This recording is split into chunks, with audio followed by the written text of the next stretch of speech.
Pastor Roy Gerhardt from Galloway United Methodist Church in Franklin, Pennsylvania, sharing a few words of encouragement to help us follow after Jesus.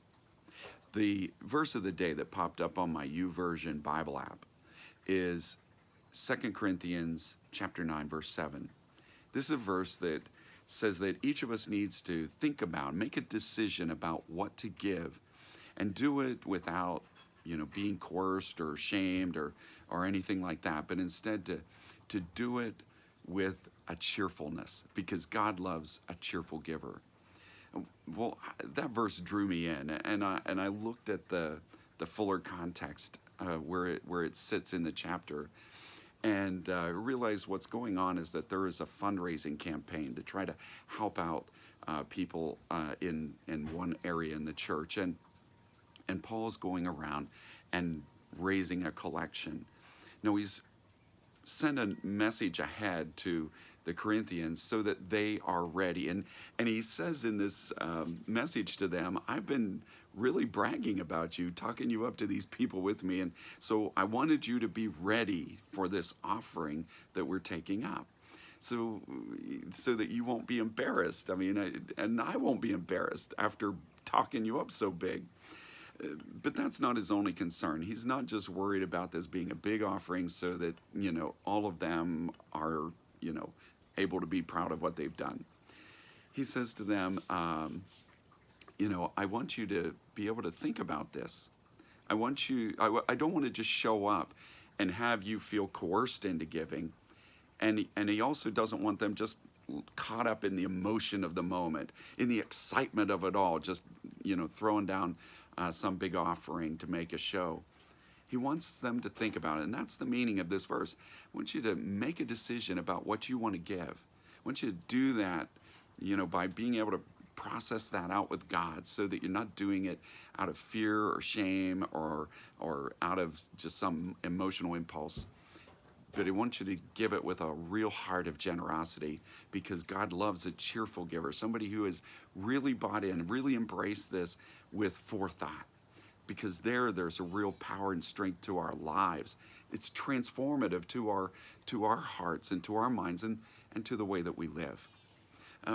He also reminds them that generosity is something that really seeds the future. He says a farmer gets seed, and God is the one who gives us the resources that we have that we could be generous with. And he said a farmer that only plants a little bit, though, is only going to get a small harvest.